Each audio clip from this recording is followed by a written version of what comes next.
இந்த நாள் வந்து எனக்கு ரொம்ப சந்தோஷமான நாளா இருந்துச்சு.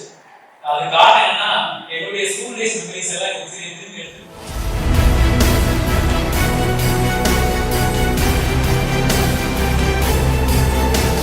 நம்முடைய சிபிஎஸ்இ பப்ளிக் பள்ளியினுடைய துணை தலைவர்களை தேர்ந்தெடுத்து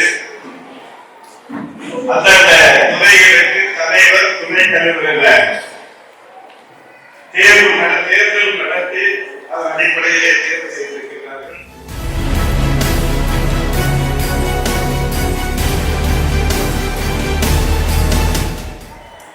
முதல்ல நீங்க எப்படி தலைவர் ஆனீங்க?